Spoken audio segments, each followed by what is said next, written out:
buenos días, bienvenidos y bienvenidas a Sin Fronteras. Primer programa de agosto, 3 de agosto, lunes 2020. Con Luis Enrique Guerrero y con Carlos José Hurtado. Cuando son las 6 de la mañana con 29 minutos. Sin Fronteras, la revista con William Griggs Vivado. En la primerísima 91.7 y 105.3 FM. Son las 6 de la mañana con 33 minutos. Gracias a quienes nos sintonizan por Facebook Live, en la página Soy Sandinista de Carlos Amador. También nos pueden sintonizar por la vía de internet. En la página web de Radio La Primerísima aparece ahí señal en vivo. Usted le da clic y ahí tiene la señal. O si no, baja la aplicación a su teléfono. Descarga la aplicación de Radio La Primerísima y ahí puede tener acceso directo a la transmisión cotidiana y a la página web de la radio. La otra manera es de ver este programa es hacia el mediodía en YouTube o escucharlo directamente en el radio transistor. Siempre olvido saludar en su cumpleaños, que es el 22 de julio, a una gran amiga, una extraordinaria compañera profesional, una militante de hace no sé cuántos años, más de 40 años en la Juventud Sandinista, en la brigada para cortar caña de azúcar, para cortar algodón, para cortar café. Se graduó en Cuba. Estamos hablando de la compañera Adaluz Moreno Delgadillo, que estuvo cumpliendo ya, creo que ya sobrepasó, sí, ya debe estar en la edad de jubilación. Así que otra vez tarde, todos los años se me olvida, pero ahora sí me recordé saludar a Adaluz Moreno Delgadillo, una extraordinaria compañera. Saludo a Julio César Hernández, que nos escucha ahí en las casas del pueblo, es verdad, ahí por el Loyola, por el colegio Loyola. Muchas gracias por su audiencia, compañero. Te fijas, si tenés paciencia, ¿verdad? El tiempo va dando la razón. Vamos a hablar más tarde de la primera acción del nuevo plan conspirativo del gobierno de Estados Unidos que ocurrió el día viernes. Ya vamos a hablar de eso. Pero antes vamos a hablar de otras cosas. Pero yo te decía, te fijas, si tenés paciencia, el tiempo demuestra que tenemos la razón. Entonces yo vi algunos impacientes, que qué barbaridad, que dejen pasar a los nicas de Peñablanca. No, hermano, hay que ser responsable. El gobierno de la República es responsable por 6,5 millones de nicaragüenses. Sí, todos tenemos derecho a estar en nuestro país, pero hay que hacerlo, en esta emergencia hay que hacerlo de acuerdo a determinados parámetros, a un protocolo. No podés poner en riesgo a comunidades enteras si dejas pasar a todo el mundo y vienen contagiados.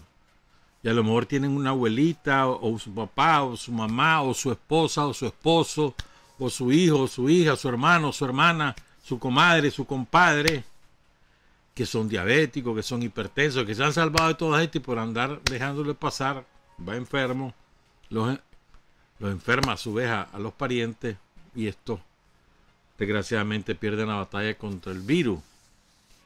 Entonces, el gobierno dijo, no, quien quiera ingresar al país debe traer su prueba negativa del COVID-19. Que no sé cuánto, qué barbaridad. Bueno, los yanquis le dieron a la Fundación Aria Mirá, pagá pues ahí la prueba. Así fue. Y entonces ahí mandaron una clínica privada. De los 169 a los que se le hizo la prueba, 21 tienen el virus. 21, o sea, el 12%, un poco más, 12,5%. ¿Está claro? Entonces, esos 21 hubieran ingresado con el virus a sus respectivas comunidades, que puede ser en cualquier parte del país, y hubiera puesto en riesgo la salud y la vida de quién sabe cuánta gente. Por eso hay que confiar en el gobierno, en las decisiones que se toman, no es por gusto. Las cosas se hacen bien pensada, y el primer objetivo es preservar la vida y la salud del pueblo nicaragüense. Ese es el primer objetivo. Hay que confiar, hay que confiar.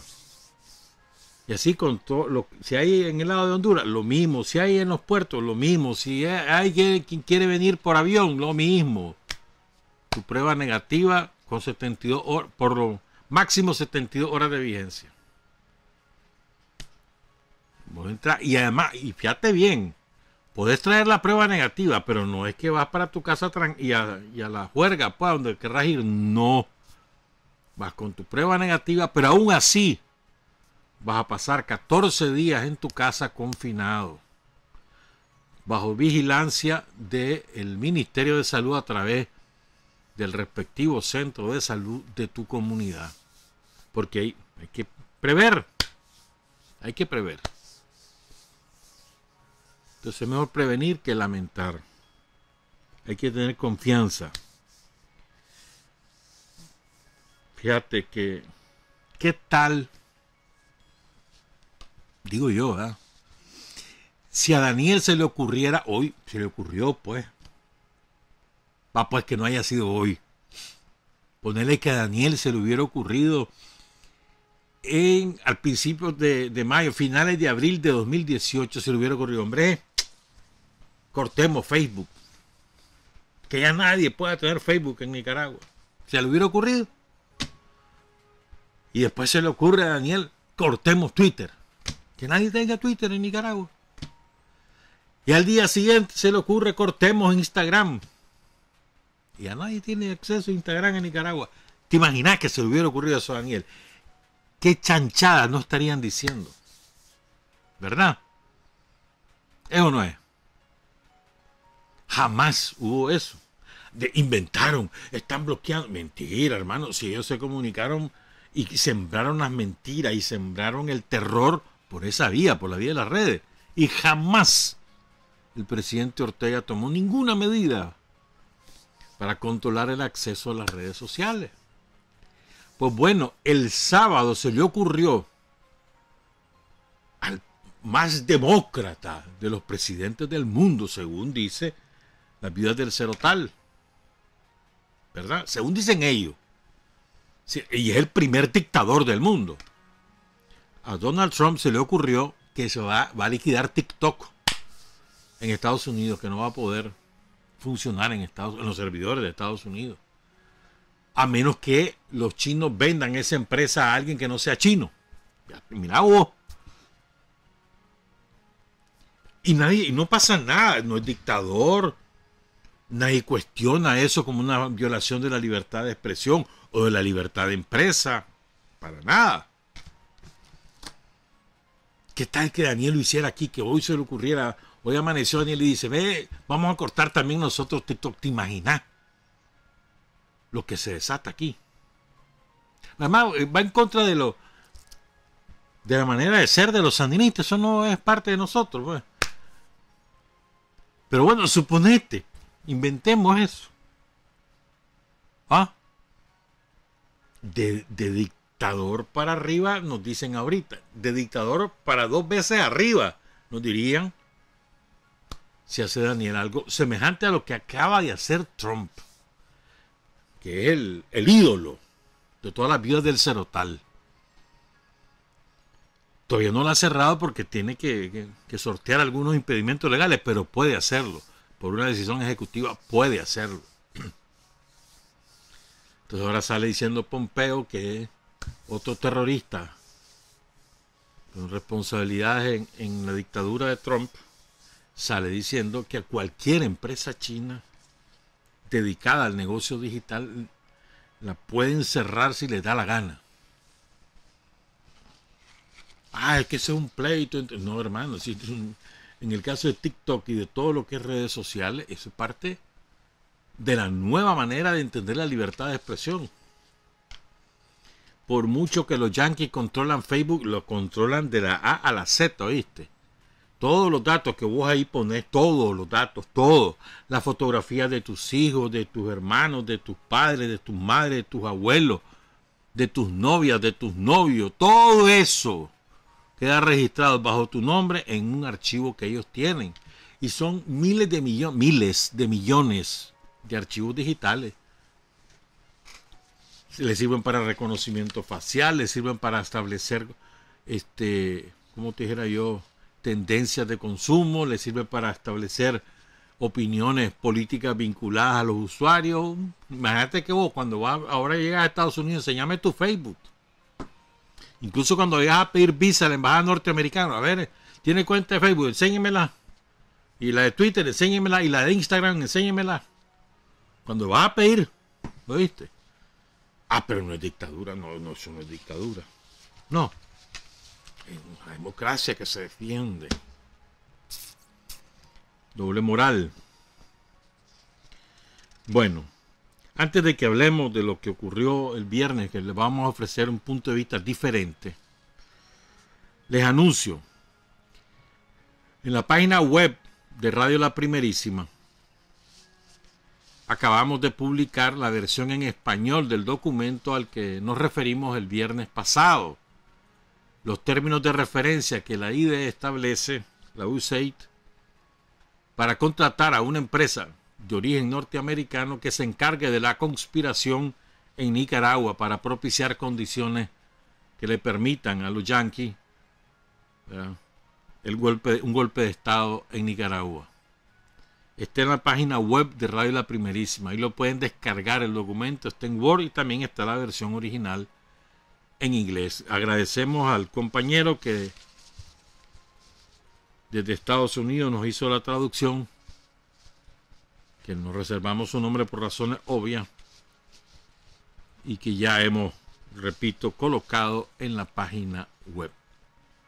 El documento de la idea, el complot, la conspiración para tumbar al FSLN del gobierno legítimo que ha conquistado por los votos.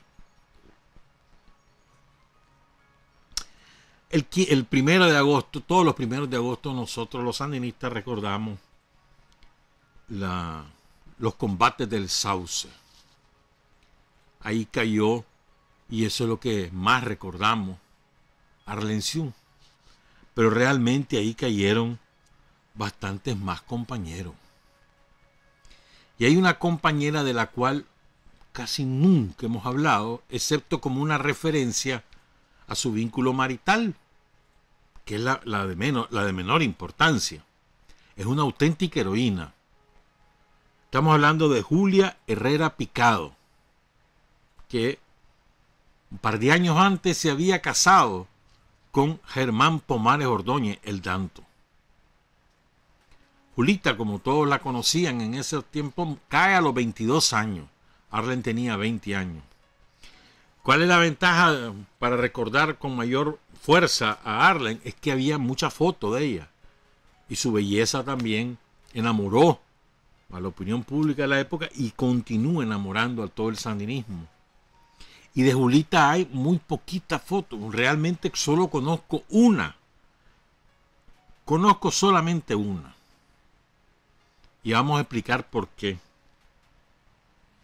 Entonces, el 1 de agosto de 1975, la Guardia rodea una escuela guerrillera que había organizado de manera clandestina el Frente Sandinista en unas fincas ahí en el Sauce.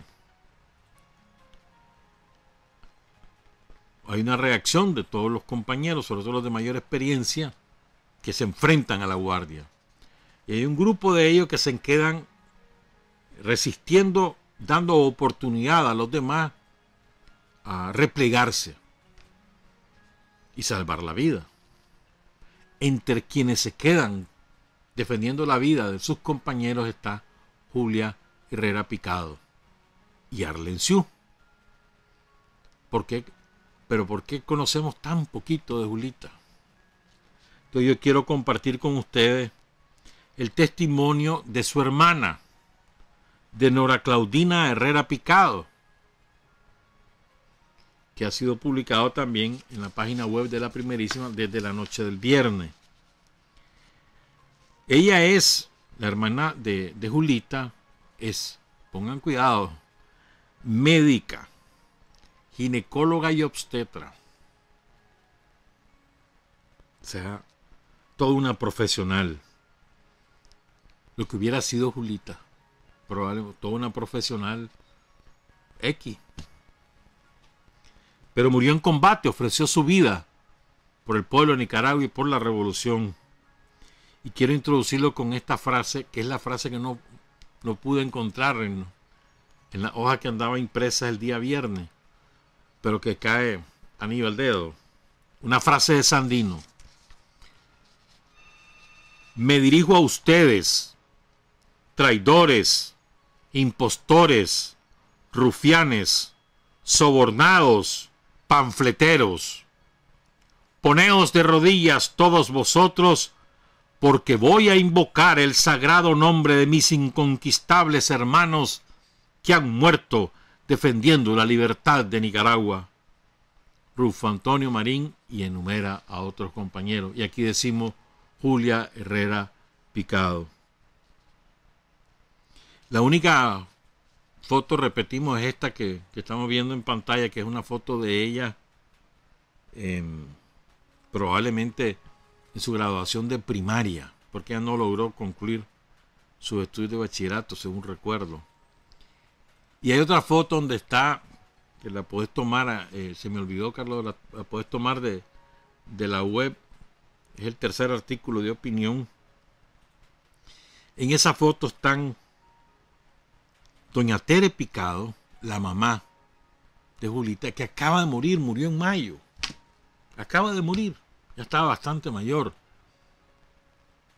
Doña Tere Picado, está en esa foto también Germán Pomares Herrera, un gran compañero a quien tuvimos la oportunidad de conocer y entablar amistad, que falleció hace ya casi 4 años. Y a su lado está Norita, la hermana de Julita. Vamos a leer este testimonio. Y oigan ustedes los detalles porque los vamos a ir comentando. Julia Herrera de Pomares, nacida en 1953 en el viejo departamento de Chinandega, en la finca Santa Cecilia, hija de Carlos Manuel Herrera Cruz y de Teresa Picado. Debido a que sus padres anduvieron de hacienda en hacienda, la Puntañata, el Tanque, la Barra, decidieron enviar a Julia a vivir con su abuelita materna a la ciudad de León, para que estudiara, se preparara y no anduviera como ellos, que eran obreros agrícolas. Nuestro padre nos contaba que para las marchas del 14 de septiembre, él llegaba a León para pasarle a Julia agua o algo de comer o algo de tomar, ya que en ese tiempo los estudiantes recorrían largas distancias bajo el inclemente sol y muchas niñas se desmayaban. Nuestro padre recordaba que cuando él era niño, su papá ya había fallecido y no había quien a él le pasara algo de comer o de tomar. Por eso él llegaba a León cuando a Julia le tocaba marchar durante las fiestas patrias para que su hija no tuviera sed ni hambre. Mira qué cosa más hermosa, ¿no? ¿Qué es esto de amor más extraordinario? Él sabía que su chavala iba a marchar el 14, los desfiles patrios. Se dejaba venir de donde estuviera trabajando, allá en el viejo, en la finca que estuviera trabajando, se dejaba venir a León con el propósito de ir siguiendo a la hija a lo largo del desfile, ¿verdad? Y pasarle agua, o pasarle una gaseosa, o pasarle un fresco, o pasarle un pico, o algo de comer. Porque no quería que su hija sufriera lo que él había sufrido en los desfiles, que nadie le pasaba nada y se iba muriendo de la sed. Ah, qué bonito esto, ¿no? Qué cosa más bonita. Y acordate que eso, León, hermano, con el calorazo que hace en León, con las cuadras leonesas que son de 110 metros, te imaginas ahí recorriendo, qué sé yo, 15, 20 cuadras, 2,5 kilómetros y además marchando. Y si son parte de la banda de guerra, peor. Sigo, pues.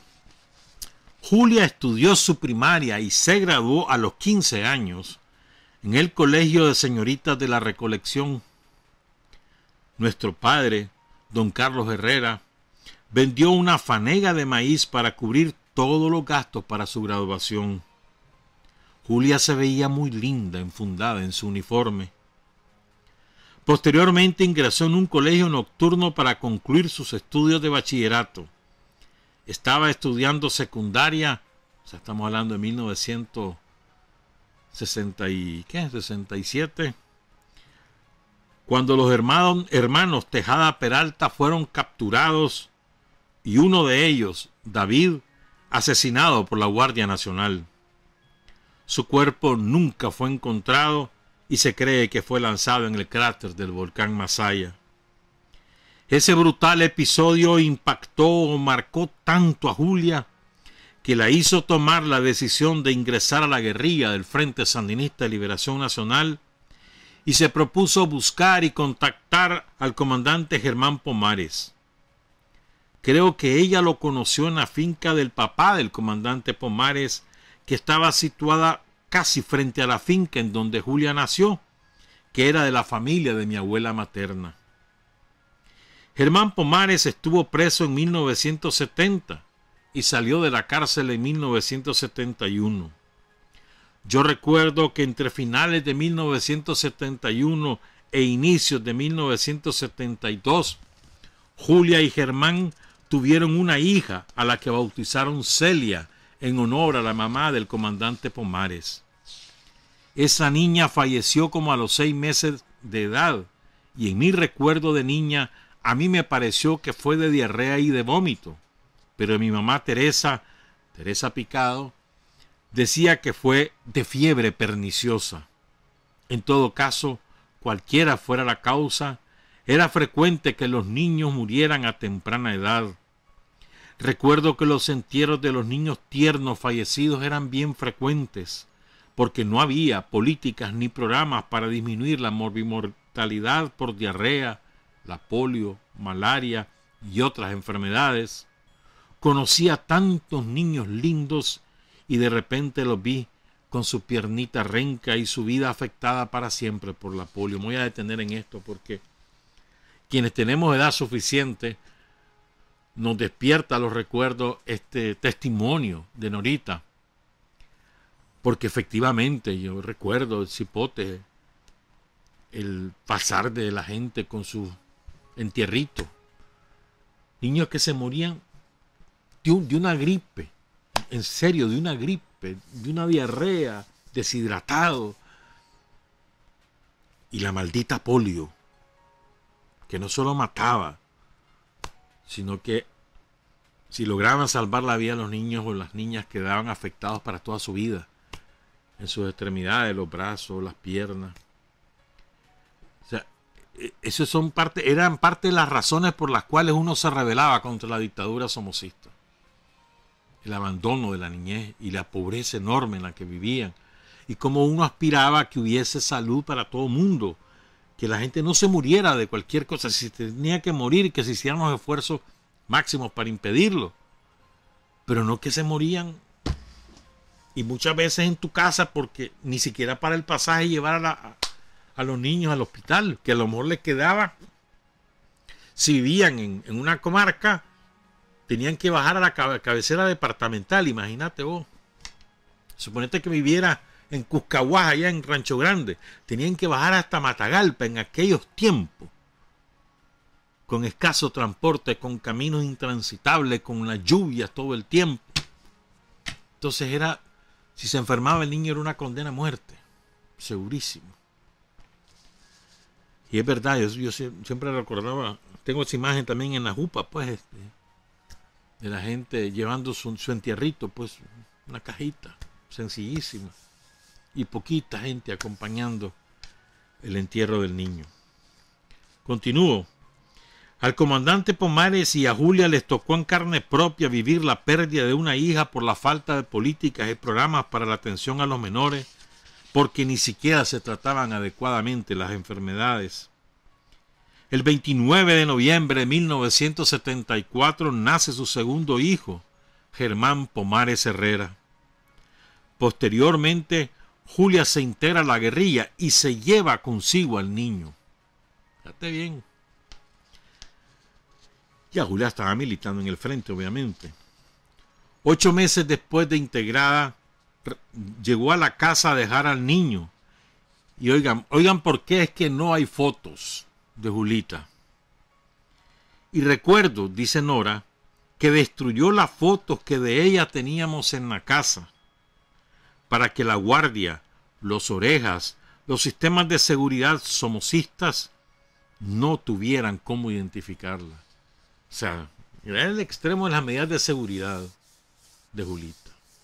Igual la casa, allá en el Viejo. Y destruyó todas las fotos de ella. Esa es una de las razones por las cuales solo tenemos esa imagen que les hemos mostrado.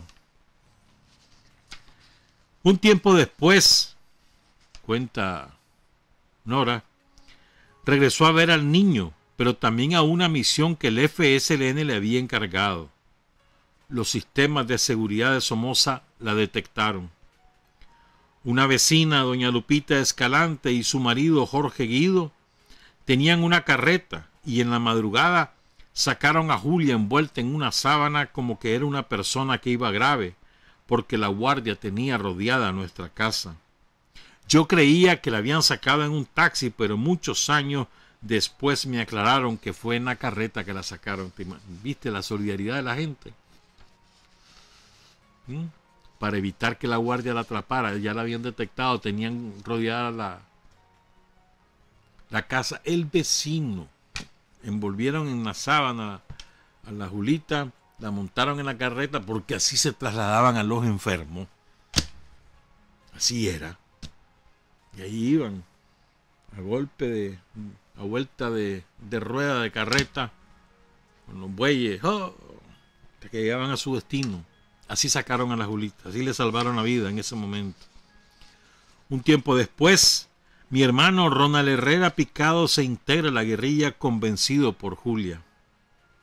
El 1 de agosto de 1975 cae en combate en el Sauce Julia Herrera de Pomares. Tenía 22 años. Unos días antes de su muerte, un joven vecino de nosotros que creció con Germán y Julia se había ido con ellos a la guerrilla. Desertó de la escuela guerrillera donde ellos estaban entrenando y recuerdo cómo la familia presionaba al joven para que se entregara a la guardia. Para nosotros como familia era difícil ver cómo la familia del joven se movía para lograr su objetivo. Este joven se entregó a la guardia y reveló la ubicación del campamento y como consecuencia fueron masacrados los guerrilleros. Mi hermano Ronald logró salir con vida.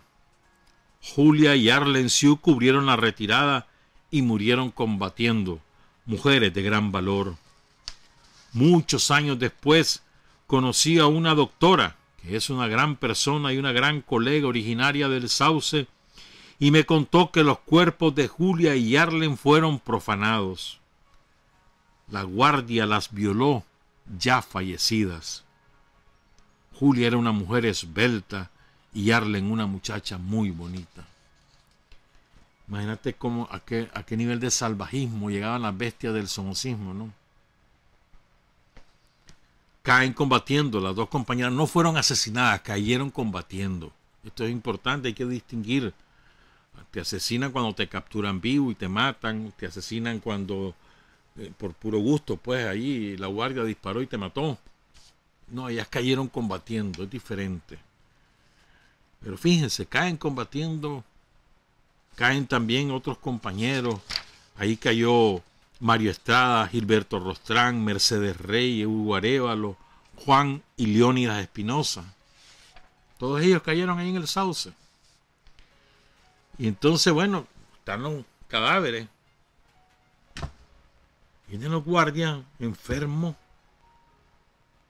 y ven los cadáveres de Arlen y de Julita y proceden a violar los cadáveres. O sea, qué extremo de descomposición, de sadismo. Pónganse a pensar en eso. Necrofilia, creo que se llama eso. O sea, es una cosa asquerosa, terrible. Y después los metieron, cavaron atropelladamente una tumba y le dejaron los pies de fuera a las dos muchachas. un hoyo cualquiera, apurado ya, después de haber satisfecho sus instintos animales. Tras cometer su atroz acción, bueno, ya les conté esto. Los campesinos de la zona, cuando vieron que los guardias se habían ido, les dieron sepultura de manera civilizada. Tras el asesinato de Julia, la casa de los Herrera Picado fue permanente y constantemente vigilada, ¿verdad? A don Carlos Manuel, el papá de Julia, le negaron trabajo a los finqueros de la zona. Entonces él tuvo que emigrar a buscar donde trabajar para poder mantener a la familia. Se fue a cortar caña lejos al ingenio San Antonio, donde hubiera trabajo, lejos del viejo. Y después abrieron una panadería para mantenerse. No pudieron mantenerla porque a los vecinos la guardia les prohibió comprarle pan. A la familia Herrera Picado, doña Teresa, que era la que se mantenía en la panadería, y a sus hijos, por supuesto. Y cierra el testimonio Nora Herrera Picado. Nosotros, la familia, nos enteramos de la muerte de Julia por unas circulares escritas a máquina donde se nos informaba que Julia había caído en combate. Por la represión de la guardia no pudimos acercarnos al lugar donde Julia murió hasta julio de 1979, cuando el frente nos envió sus restos y los pudimos sepultar. Mi madre, doña Teresa Picado, creo que siempre la esperó, porque no pudo ver su cuerpo cuando Julia fue abatida, pues la guardia no lo permitió. El pasado 22 de mayo, doña Teresa Picado partió hacia donde el Creador, y estoy segura que se encontraron y se abrazaron indefinidamente. Y ahí también se encontró Julita con su hijo hace rato, ¿no? Con Germán Pomares Herrera. Y doña Teresa se encontró con su nieto. Un saludo a Nora, muchas gracias por su testimonio. Un saludo a toda la familia Herrera Picado. Un saludo a Yaosca, la viuda de Germán, Yaosca Luna. Honor y gloria a nuestros héroes y mártires. Honor y gloria a Julita Herrera Picado, viuda del comandante Germán Pomares. 7 de la mañana con 5 minutos. Hay hombres que luchan un día y son buenos. Hay hombres que luchan un año y son mejores. Pero hay hombres que luchan toda la vida. Esos son los imprescindibles. Son las 7 de la mañana con 10 minutos. Hablemos pues de lo del viernes. Yo les decía que vamos a ofrecer un punto de vista diferente. Cuando yo me enteré de la noticia, como a los 10 o 15 minutos, me dio un gran pesar. ¿Ve? Se incendió la capilla de la sangre de Cristo. Hasta ahí. Todavía yo no sabía que la sangre de Cristo había sido pulverizada por la llama. Pero me dio un gran pesar, pues, porque, chica, ¿cómo habrá sido? Eso fue lo que me imaginé, ¿cómo habrá sido eso? Y me acordé de mi abuela y de mi mamá, pues, devota de la sangre de Cristo. Sí conocía la sangre de Cristo, me acuerdo. Cipote. Yo acompañaba a mi abuela a veces, los domingos, a veces mis otros hermanos, a la iglesia de San Antonio. Y eso sí, yo iba de chaval, iba a la bajada y a la subida de la sangre de Cristo, tanto para Semana Santa como para julio. Fijo, mano. Entonces aquí tengo en la jupa, en la memoria, la música característica de la bajada y la subida, que es yo le he intentado encontrar y todavía no le he hallado, pues, la música característica. Y yo me consta, pues, la enorme devoción del pueblo de Managua y de otras latitudes por la sangre de Cristo. Me consta. Entonces, una vez platicaba con una amiga sobre este tema, sobre la piedad religiosa, la piedad popular, la devoción de la gente humilde a las imágenes de la Iglesia Católica, y coincidíamos en lo siguiente: lo que ¿Qué es lo que pasa cuando vos entras a la Basílica de Guadalupe? Yo también he entrado ahí, pues. Digo, es una, o sea, si vos querés tener una idea de qué se tratan los fenómenos religiosos, tenés que conocerlo. Y es lo que ocurre cuando vos estás en esos sitios, te encontrás con una energía, se siente la energía, enorme energía positiva. Entonces se concentra la energía positiva de la gente, además, que de corazón cree que esa imagen representa a Jesucristo, y a través de esa representación implora o agradece, implora o agradece. Eso pasa, por ejemplo, con el Cristo Negro del Sauce, que tiene decenas de miles de devotos, o con la Virgen de la Concepción del Viejo, la Virgen, ¿cómo le llaman? La Virgen de la Corona, la Virgen, por ahí va, la Virgen del Trono, o con el Cristo de Popoyapa, ahí en Rivas, ¿no? San Jerónimo en Masaya, Santo Domingo aquí en Managua, Santiago en Jinotepe, San Sebastián en Diriamba, San Marcos en San Marcos, o el Cristo de Esquipula en Esquipula, la ciudad, el pueblo, el municipio de Esquipula aquí en Matagalpa, la Virgen de la Merced en León y en Matagalpa y en otros sitios también, o el Cristo que está en Ciudad Antigua, otro que tiene una enorme devoción. Entonces, ¿qué quiere contar con eso? Que son símbolos muy poderosos en el imaginario de los creyentes católicos, son muy poderosos. ¿Cómo será el poderío de la sangre de Cristo aquí en Managua? Y le voy a contar dos cositas. La primera, ¿cómo será el poderío de ese símbolo? La primera, cuando el terremoto, la iglesia San Antonio de Managua estaba regentada por los capuchinos, delegada por la arquidiócesis de Managua a los capuchinos. La arquidiócesis ya era el arzobispo, era el cardenal Obando, y él había sustituido a Alfonso, ya no me acuerdo, a Reyes, creo. Pero los capuchinos tenían la custodia de la sangre de Cristo y de la iglesia San Antonio desde hacía como un siglo para entonces. Mucho tiempo. Entonces, cuando uno llegaba a la parroquia San Antonio, te encontrabas a los capuchinos, que era característico su traje café, ¿no? Que es una sotana con su cordón blanco. ¿Verdad? Entonces ocurre el terremoto, y como los capuchinos también regentaban una pequeña capilla ubicada en Monte Tabor, en el kilómetro, ¿cuánto es ahí? El 14 de la carretera sur. Entonces, era una pequeña capilla, y era una comunidad rural con casas muy distanciadas hacia las cuchillas de la meseta de los pueblos. Pero era una comunidad rural. Hoy no, hoy es casi un barrio de Managua, porque hay muchas casas de gente de dinero y hay también casas de gente que no tiene dinero.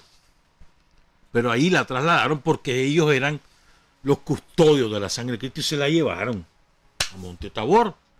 Y yo me acuerdo a la Toñita, por ejemplo, a la Clemen, qué sé yo, ¿verdad? Incluso mi abuela en aquella época viajaban a Monte Tabor a rezarle a la sangre de Cristo. Estoy hablando del 73 hasta creo que el 82, si mal no recuerdo es hasta el 82, ¿verdad? Entonces empezó cuando el Vaticano orienta a su filial del Partido Católico aquí en Nicaragua que se enfrente a la revolución, que combata la revolución.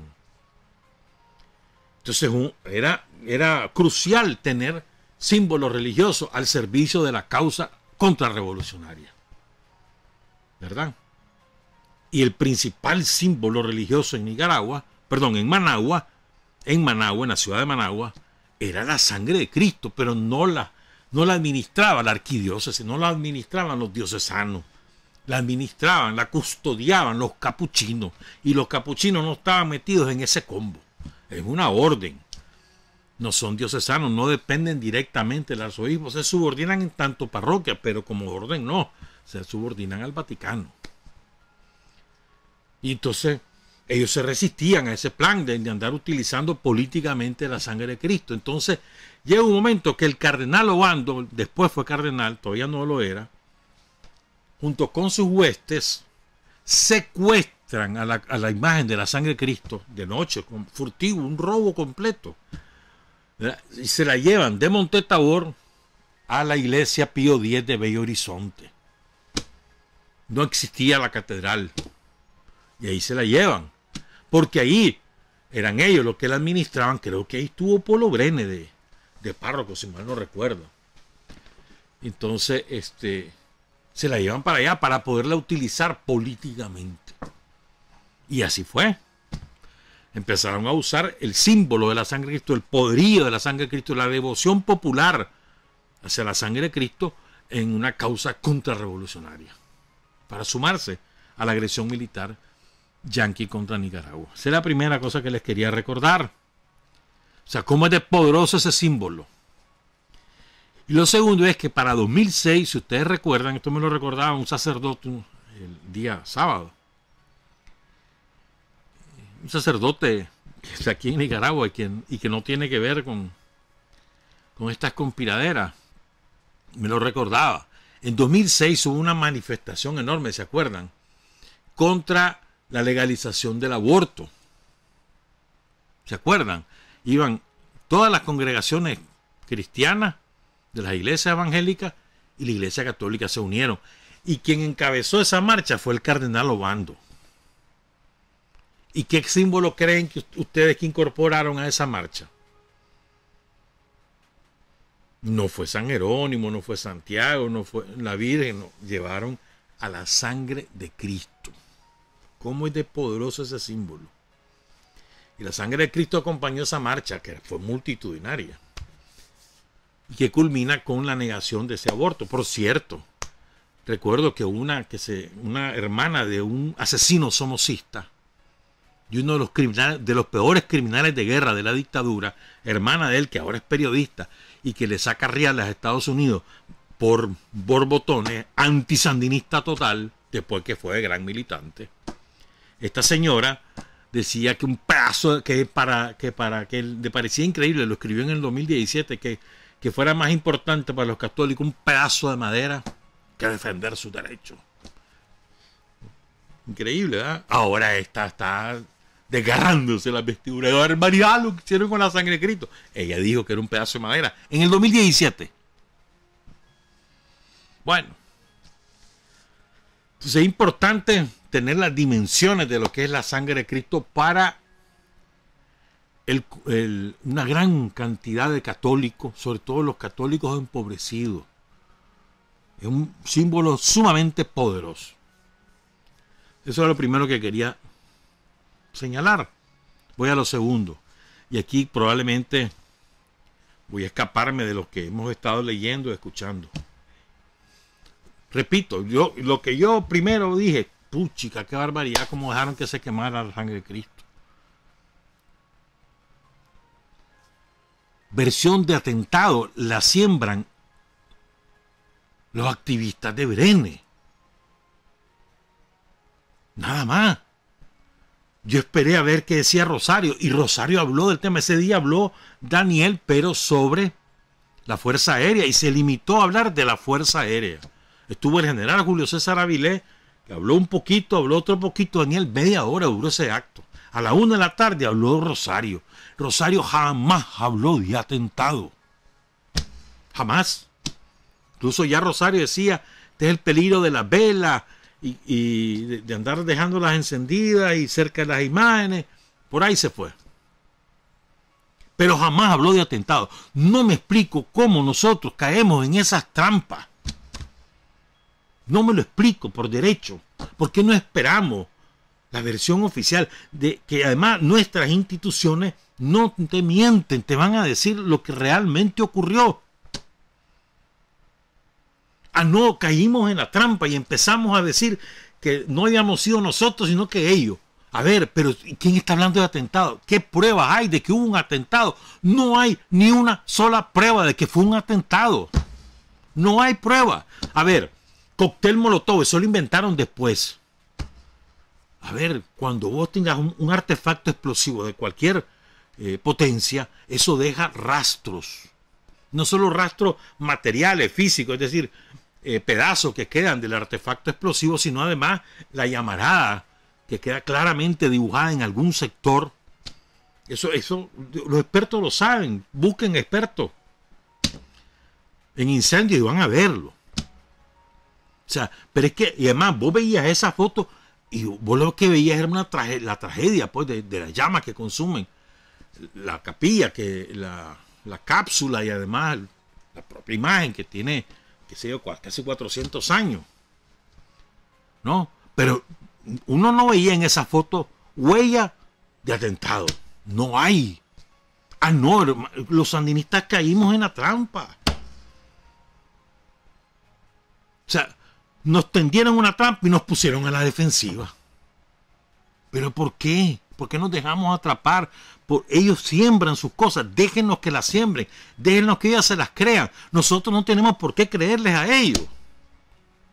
Y la prueba es el primer informe de la Policía Nacional, que es el propio viernes, y el segundo informe de la Policía Nacional, que es el sábado, lo confirman. No hubo atentado, hermano.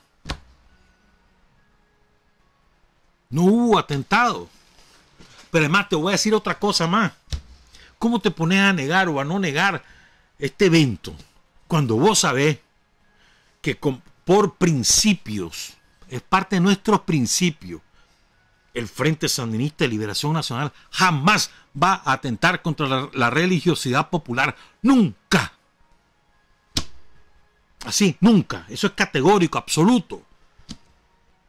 A mí incluso alguien me invitó a formular una reacción en el hipotético caso que eso fuera así. Me niego, porque eso jamás va a ser. Jamás, jamás, jamás. Entonces, ¿qué fue lo que ocurrió? Yo no sé si Polo Brenes está consciente o no. Ahí está una foto, ¿verdad?, de una reunión que hubo entre el embajador Sullivan y Brenes. No sé si ese matrimonio llega a tal proporción o a tal dimensión o a tantas raíces que Brenes simplemente se convierte en un altoparlante y en un ejecutor de las políticas yanquis. No lo sé. Pero Brenes sale hablando de atentado. Y fíjense bien, el primer comunicado, pongan cuidado en esto, el primer comunicado de la Arquidiócesis de Managua sobre lo ocurrido, dice que a las 11 de la mañana ocurrió. ¿Verdad? A las 11 de la mañana ocurrió, eso dice. Y habla de atentado.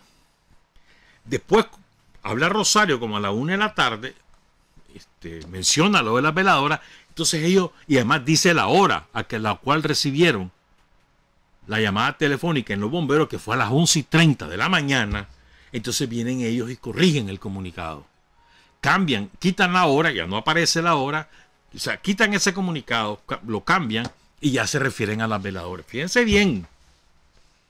Pero además, más tardó en desatarse el incendio y en consumir la sangre de Cristo que en aparecer larguísimos reportajes en cuanto medio se te ocurra de ellos, de las viudas del Cerotal. Como les dice Sandino, de los rufianes sobornados y panfleteros. ¿Verdad? Y entonces, y además, a sembrar que fue un atentado. Y lo sembraron. Y nosotros nos dejamos llevar por eso. En lugar de reforzar que eso fue algo fortuito. O sea, yo después que leí el comunicado de la policía, yo me imagino, tal vez, porque la sangre de Cristo es cierto que no tiene velador alrededor, eso es cierto, pero sí tiene cirios. Hay cirios, había, pues, ahí en la, ¿cómo se llama? En la capilla, cerca de la cápsula, habían cirios. O sea, sí había fuego dentro. Entonces, como le entregaban el alcohol gel a la señora para cualquiera que llegara, pues tenía que, las medidas normales, pues. Yo me imagino que a lo mejor ella estaba encendiendo el cirio o cayó alguna gota de cera sobre la botella esa de botella plástica de gel.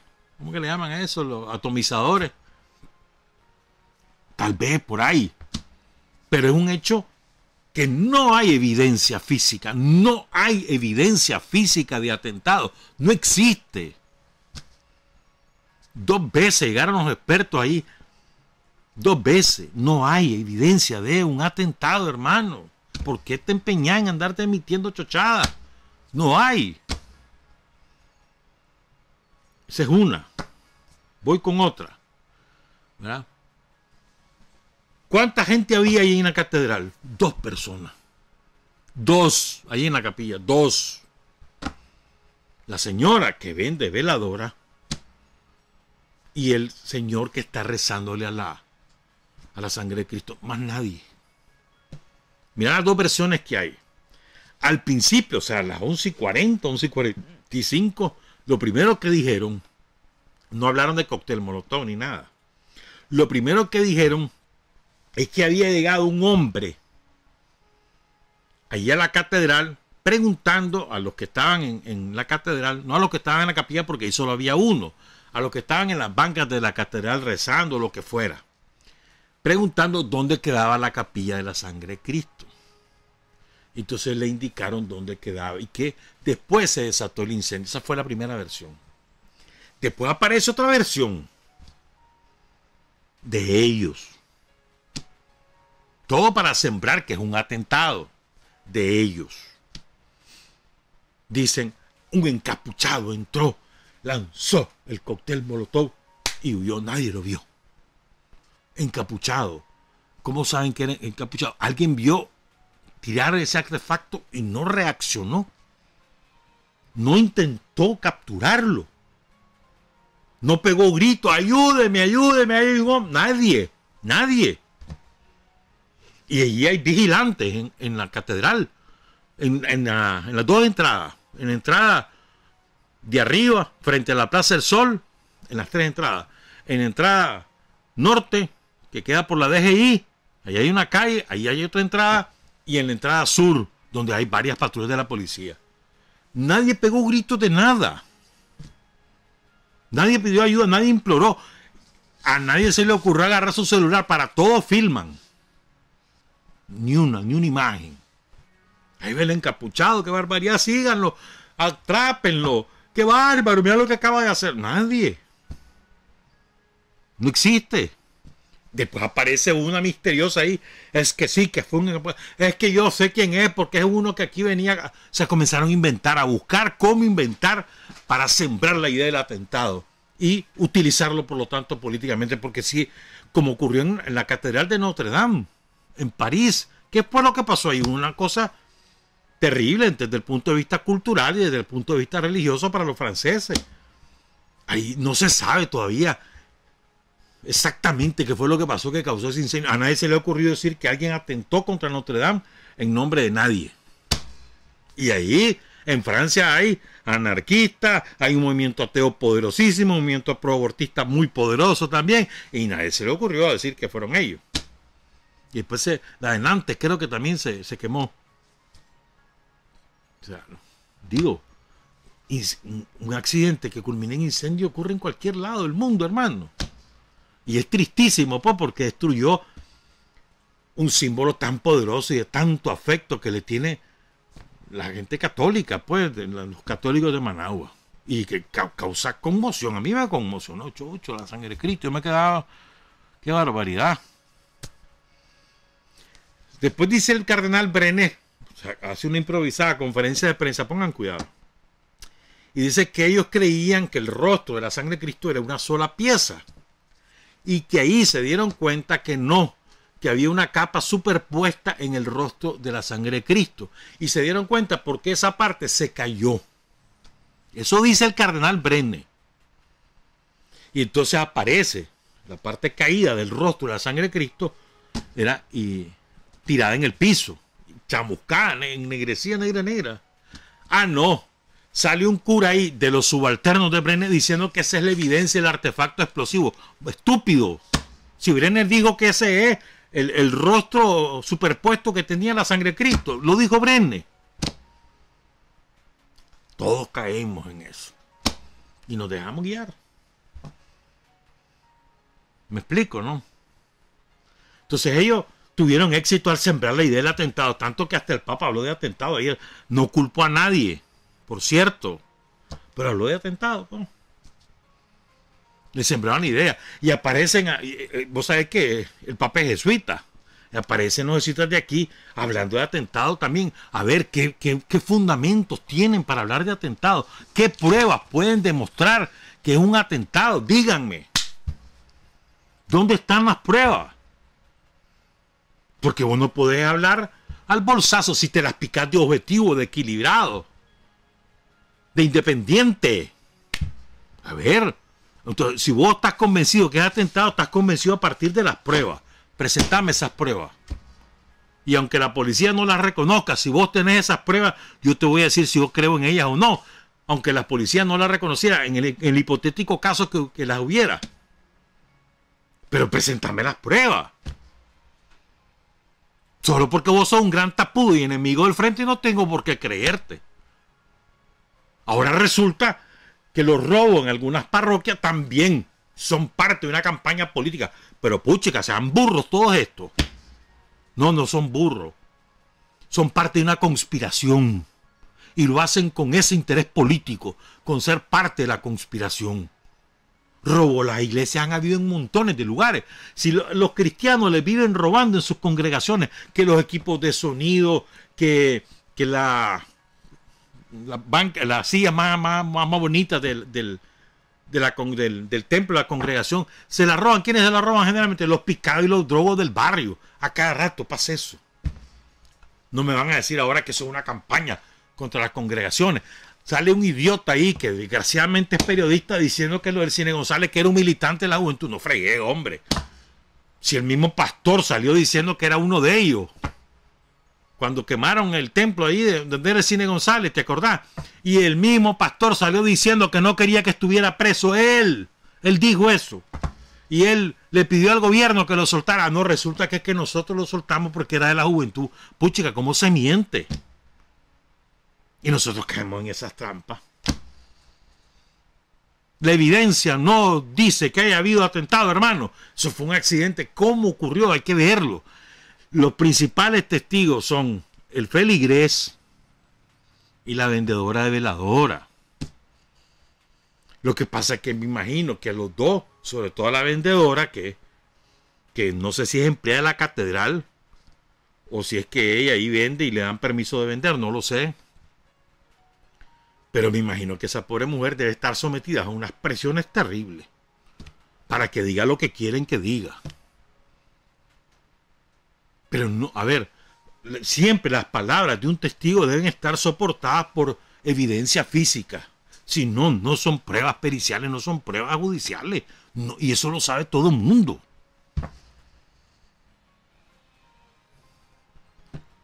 Pero desgraciadamente nosotros fuimos por inocencia, por desesperación, por lo que haya sido, hermano, fuimos ecos de esa tesis del atentado. Tenemos, creo yo, que aprender a reaccionar y saber reaccionar.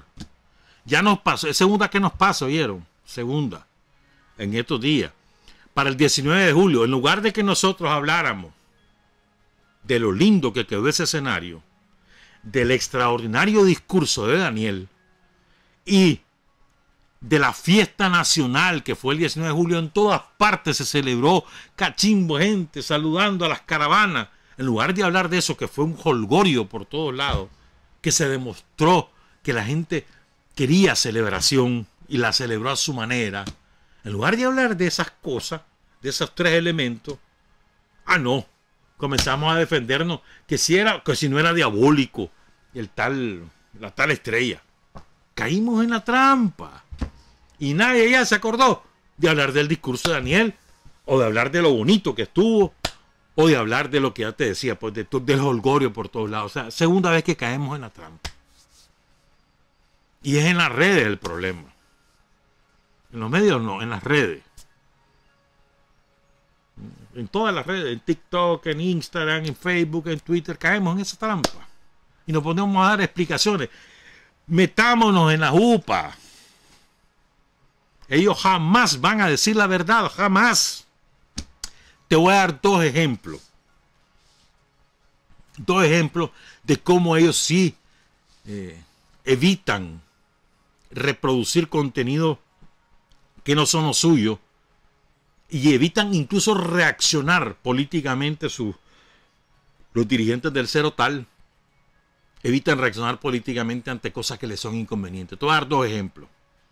Y no es porque nosotros lo hayamos hecho, sino son los dos ejemplos que se me vienen a la mente cercanos. Primero, ¿te acordás cuando revelamos cómo distribuyeron los reales suministrados por el gobierno de Estados Unidos? ¿Cómo se los distribuyeron ellos? ¿Te acordás de eso?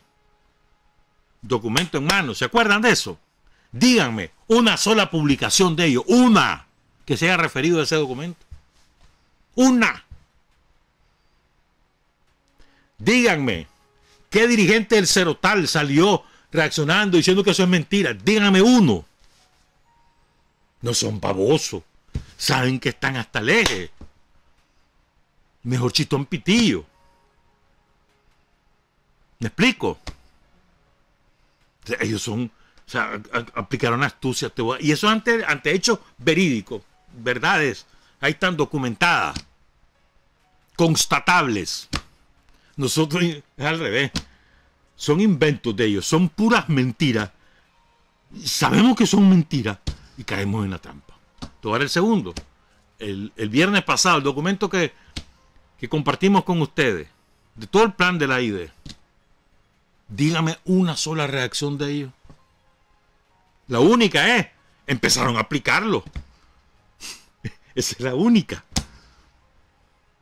O sea, nos dieron la razón, empezaron a aplicarlo. Y en eso consiste, ellos no tienen ninguna fuerza. No tienen fuerza interna. ¿Por qué les expliqué y les insisté al principio en eso del símbolo religioso? Porque a eso van, a la manipulación religiosa. No tienen otro palo en que ahorcarse.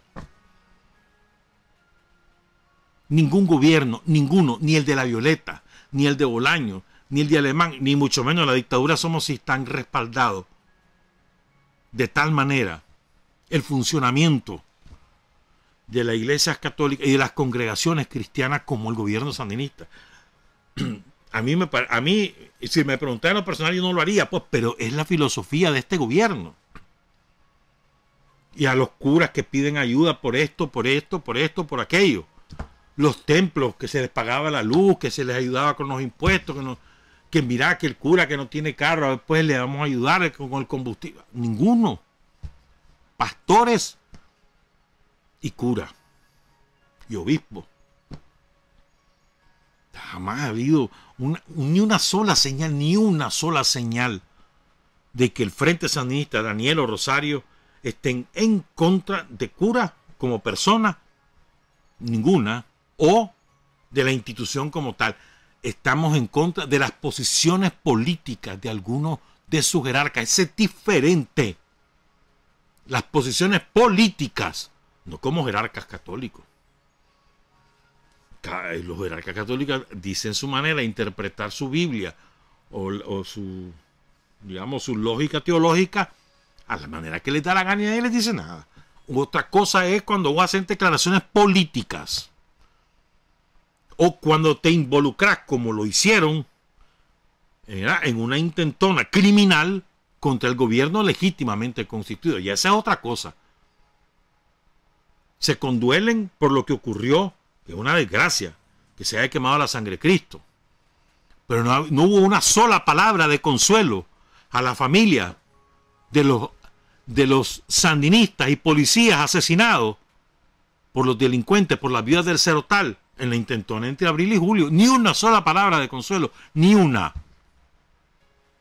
Y son seres humanos quemados vivos.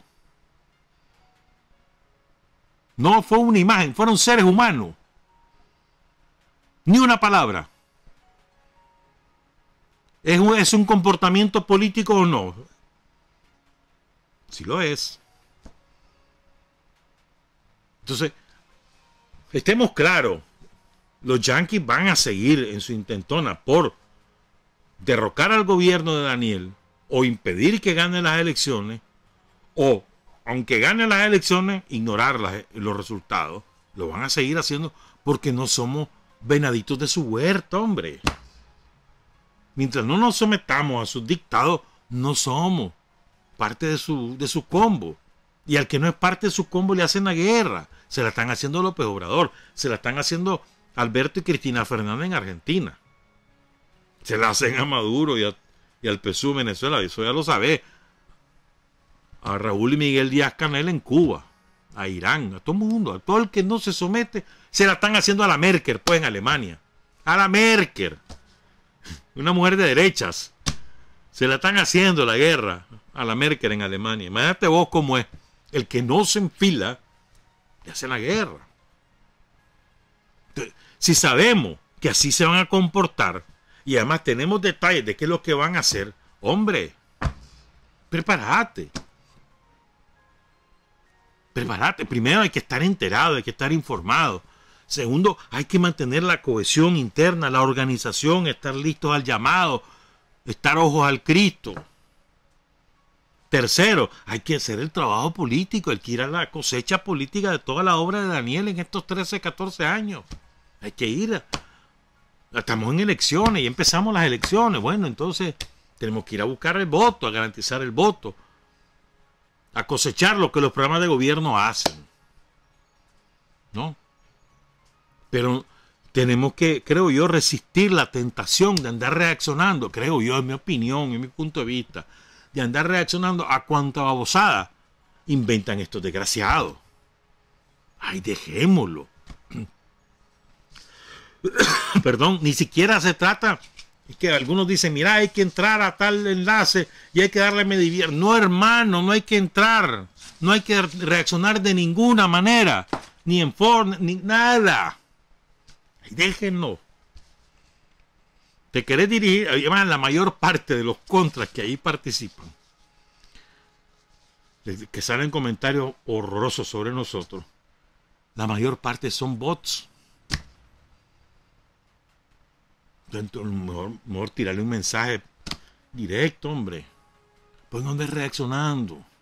Los hace grandes. Esa es mi opinión.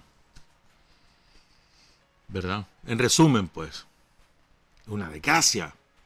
Lo que ha ocurrido con la sangre de Cristo es una verdadera desgracia. Y nosotros lo que queremos es que salga a relucir la verdad. ¿Cuál va a ser nuestra principal arma? La verdad. Como siempre ha sido para el sandinismo, la verdad. No le tenemos miedo a la verdad. Que salga la verdad. Que salga. Vas a ver. Primero, no hubo atentado. Segundo, que nos digan qué fue, cómo fue que ocurrió. Ya está. Que salga la verdad. Y la verdad, hay que hacer que se abra paso la verdad entre tanta infamia y tanta mentira y tanta manipulación política que hay de todos los serotales del somocismo. Son las 7:44, ya nos tenemos que ir, pero quiero terminar con algunas cosas. Voy a cambiar totalmente de tema, pero tiene que ver con nosotros los sandinistas. Y voy de nuevo a leer la frase que les leí al principio del texto de Julita Herrera Picado, para que no se nos olviden estas cosas. Me dirijo a ustedes, traidores, impostores, rufianes, sobornados, panfleteros. Poneos de rodillas todos vosotros, porque voy a invocar el sagrado nombre de mis inconquistables hermanos que han muerto defendiendo la libertad de Nicaragua. Carlos Fonseca, desde quien voy a hablar. Eso lo dijo Sandino, allá por 1930-31. En las notas sobre la montaña, el último documento escrito por Carlos Fonseca, fechado por el propio Carlos el 8 de octubre de 1976, un mes exacto después cae en combate en Cínica. En ese último documento voy a extraer algunos de sus pensamientos.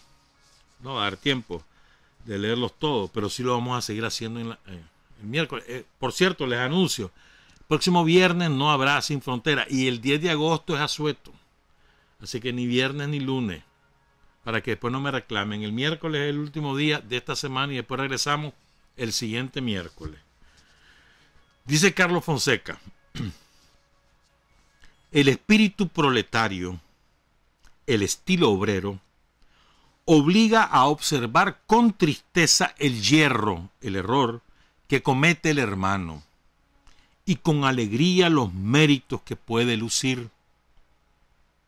Miren qué lindo, ¿no? Observar con tristeza los errores que cometen nuestros hermanos, nuestros compañeros, y alegrarnos por los méritos de los compañeros.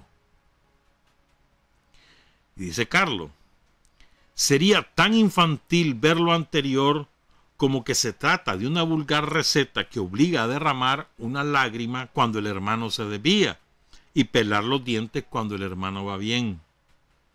O sea, no se trata de eso. No se trata de reducirlo a la simpleza. Llorar por una cantidad que cometió un compañero y pelar los dientes pues porque a alguien le fue bien. No, no se trata de eso, dice Carlos. El asunto, dice él, presenta su complejidad. A veces es fácil atenerse a las normas señaladas, a veces es difícil. Y entre una y otra circunstancia media toda una serie de grados. Lamentablemente, el revolucionario nicaragüense, o lo que es lo mismo, el sandinista, arrastra al lado de una copiosa herencia heroica, una herencia de atraso político verdaderamente propio de la época de las cavernas. Es este atraso un factor que contribuye a desembocar en el menosprecio del imprescindible lugar que debe ocupar la política revolucionaria. No solo se trataba de la lucha armada, decía él, no, también hay que hacer política revolucionaria. Pero lo que rescato de aquí es, vos no podés alegrarte porque alguien se equivocó, o porque de tus compañeros se equivocó, o porque alguien que de tus compañeros perdió una responsabilidad porque cometió errores. No te puedes alegrar de eso. O al revés, como alguien hizo algo, y la gran risa, pero no se trata de eso, dice Carlos, hay que ir más allá. Más allá. Y habla del atraso político heredado en Nicaragua. Ya esto ha sido bastante superado con el tiempo, pero en aquel momento era muy cierto. Pero miren esto. Oigan, mejor dicho. Dice Carlos, no conviene tomar como una verdad barata aquello de lo justo que es el orgullo sandinista, popular, proletario ante los logros alcanzados. Y crítica constructiva, fraternal, responsable ante las debilidades que se arrastran. Repito, no es que sea una verdad barata. No. Esto es muy importante, dice Carlos. Es justo. El orgullo sandinista, popular, proletario ante los logros alcanzados es justo y necesario, diría yo. Tienes que enorgullecerte de lo que has hecho. Y crítica constructiva, fraternal, responsable ante las debilidades que arrastramos. Y esta frase que es genial. Desmedidos ni en el pesimismo ni en el optimismo. O sea, aquí tampoco exageración, hermano. Ni que estamos en la gloria ni que estamos en el infierno. Desmedido ni en el pesimismo ni en el optimismo. No, equilibrado. Nos invita Carlos. Lo que decimos, esto de no ser desmedido, es ingrediente de la madurez revolucionaria. Al hablar de lo maduro, se está haciendo la diferencia no solo ante lo inmaduro. Mira qué lindo esto. O sea, él dice, el ser mesurado es parte de la madurez revolucionaria. Y cuando digo madurez revolucionaria, dice Carlos, no solo él que lo diferencio de la inmadurez, sino también ante lo podrido.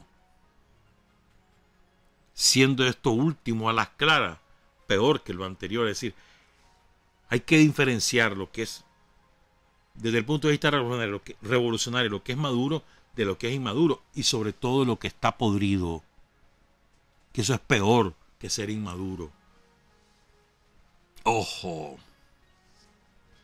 lo que está podrido. Sigue Carlos. Pese a las debilidades y errores que arrastramos, tenemos que decir que el balance logrado en 20 años de reanudación de la decisión de luchar con las armas a partir del 21 de septiembre de 1956 es positivo. Fíjate bien, Carlos ubica el inicio de la lucha revolucionaria en Nicaragua, tras el paréntesis, después del asesinato de Sandino, Carlos lo ubica en el ajusticiamiento de Somoza García el 21 de septiembre de 1956, es decir, en la acción heroica de Rigoberto López Pérez. Esto es muy importante. Dice, Carlos, dice que esto es positivo, que ese balance es positivo. Que es positivo, dice además, el balance de la labor que durante 15 años ha realizado el Frente Sandinista, es decir, entre 1961 y 1976 que él escribe esto. Es positivo ese balance. Es imposible, dice Carlos, simplificar todo un proceso, pero en aras de la claridad y la brevedad contestamos la siguiente pregunta. ¿Qué manifiesta mejor que nada el balance positivo alcanzado? Oigan, la respuesta a esta pregunta es de impacto. O sea, para Carlos Fonseca, ¿qué sintetiza los avances de la lucha revolucionaria en Nicaragua en aquel momento? De la lucha revolucionaria a partir del ajusticiamiento de Somoza García, o de la lucha revolucionaria a partir de la fundación del Frente Sandinista. ¿Qué lo personifica o qué lo sintetiza? ¿Qué sintetiza esos avances? Oigan que esta respuesta lo manifiesta el acero que tocamos en el militante clandestino urbano y en el militante de la guerrilla rural. Es decir, para él los avances se sintetizan en la conciencia, la valentía y la preparación de los militantes. Clandestino urbano, clandestino rural, ahí se manifiesta, en esa firmeza revolucionaria que se había logrado crear. Miren qué interesante, ¿no? El mejor balance son los seres humanos revolucionarios producidos por la situación revolucionaria. No son las cosas materiales ni las acciones de aquí o las acciones de allá. Él dice son nuestros militantes de acero. Cualquier parecido con la actualidad no debería ser ninguna coincidencia. Dice Carlos, los grandes revolucionarios han dicho que una revolución vale por su capacidad para difundirse. Y en Nicaragua, a partir del reclutamiento de la primera choza campesina y de la primera casa urbana de seguridad en 1961, ha sido posible levantar una columna de combatientes de acero, que son el pavor de los rufianes adueñados de Nicaragua y la única esperanza de un pueblo sumido largamente en el dolor.